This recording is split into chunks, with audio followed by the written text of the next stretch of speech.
नवाब साहब ने सतृष्ण आंखों से नमक मिर्च के संयोग से चमकती खीरे की फांकों की ओर देखा। खिड़की के बाहर देखकर दीर्घ निश्वास लिया। खीरे की एक फांक उठाकर होंठों तक ले गए। फांक को सूंघा, स्वाद के आनंद में पलकें मूंद ली। मतलब उन्होंने स्वाद के आनंद में आंखें मूंद ली, आंखें बंद कर ली। मुंह में भर आए पानी का घूंट गले में उतर गया।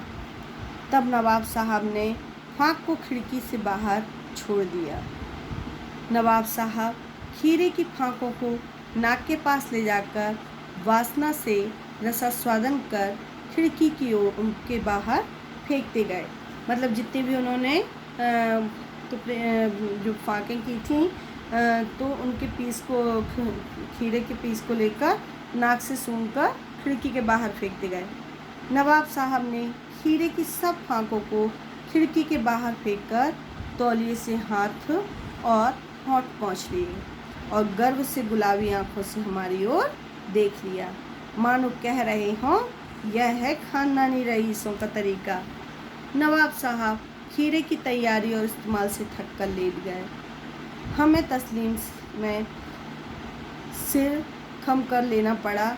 यह है खानदानी तहजीब, नफासत और नज़ाकत।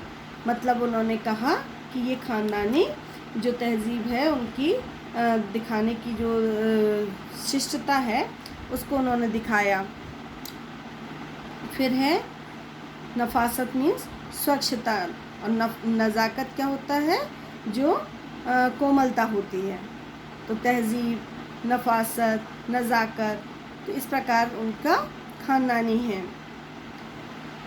हम गौर कर रहे थे खीरा इस्तेमाल करने के इस तरीके को खीरे की सुगंध और स्वाद की कल्पना से संतुष्ट होने का सूक्ष्म, नफीस और एब्स्ट्रैक्ट तरीका ज़रूर कहा जा सकता है, परंतु क्या ऐसे तरीके से उदर की तृप्ति हो सकती है? जो उन्होंने तरीका आजमाया था, एब्स्ट्रैक्ट मतलब सूक्ष्म तरीका जिसका भौतिक अस्तित्व ना हो, और नफीस मतलब बढ़िया तरीका जो उन्होंने आजमाया हुआ था, एब्स्ट्रैक्ट तरीका आजमाया हुआ था। तो क्या इस तरीके से पेट भर सकता था?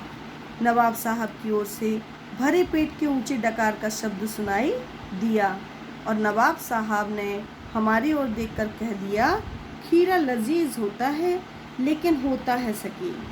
शकील का मीनिंग क्या होता है कि आसानी से ना पचने वाला। लजीज यानी स्वादिष्ट, और शकील मतलब जो आसानी से ना पच सके। ना मुराद मैदे पर बोझ डाल देता है। तो मैदे पर बोझ डालना मतलब पेट पर भारीपन हो जाता है। ज्ञान चक्षु खुल गए। लेखक ने कहा, हमारे तो ज्ञान चक्षु खुल गए, पहचाना ये है नई कहानी के लेखक।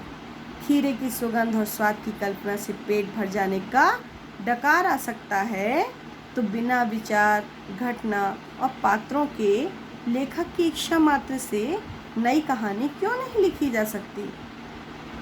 लेखक ने क्या सोच लिया वहाँ पर बैठे बैठे कि जब बिना कुछ खाए हुए ही हमारा पेट भर सकता है केवल सुगंध से, तो क्या बिना पात्र, बिना घटना और बिना विचार के कहानी नहीं लिखी जा सकती है? तो उन्होंने ये विचार किया। तो लेखक ने सेकंड क्लास का टिकट क्यों लिया? ताकि वह कहानी के विषय में सोच सके, और डिब्बा को निर्जन समझते हुए जल्दी से डिब्बे में चढ़ा। लेकिन डिब्बे जो डिब्बा था वो निर्जन नहीं था, उसमें लखनवी नवाब बैठे हुए थे और लखनवी नवाब के सामने खीरे रखे हुए थे, जिनको खाने का तरीका उनका बताया। उन्होंने फांकों को कैसे काटा और कैसे सजाकर खिड़की से बाहर फेंकते गए। इस प्रकार अपना ये पाठ पूरा हो गया है। अब इसके क्वेश्चन आंसर PDF में भेज दिए जाएंगे, जिसके माध्यम से आप अपना वर्क पूरा कीजिएगा और ये चैप्टर कंप्लीट हो जाएगा। फिर इसमें बताया गया है कि जो हमने व्याकरण के नोट्स आपको दिए हैं वो केवल चिन्हित नोट्सों को आपको चिन्हित लाइन को लिखना है। जैसे परिभाषा वाली लाइन रेखांकित की गई है, फिर उसका एक एग्जाम्पल चिन्हित किया गया है, तो ऐसे ही व्याकरण कार्य पूरा करना है। जैसे रस दिया है तो रस 9 प्रकार के हैं, तो 9 प्रकार के रस की परिभाषा, फिर उसका एक एग्जाम्पल, रस की परिभाषा और हर रस के प्रकार जो हैं उनकी परिभाषा देते हुए एक एक एग्जाम्पल लिखना है। इस प्रकार आप व्याकरण के नोट्स पूरे बनाएंगे और अभी इस चैप्टर के PDF में क्वेश्चन आंसर भेजे जाएंगे। धन्यवाद।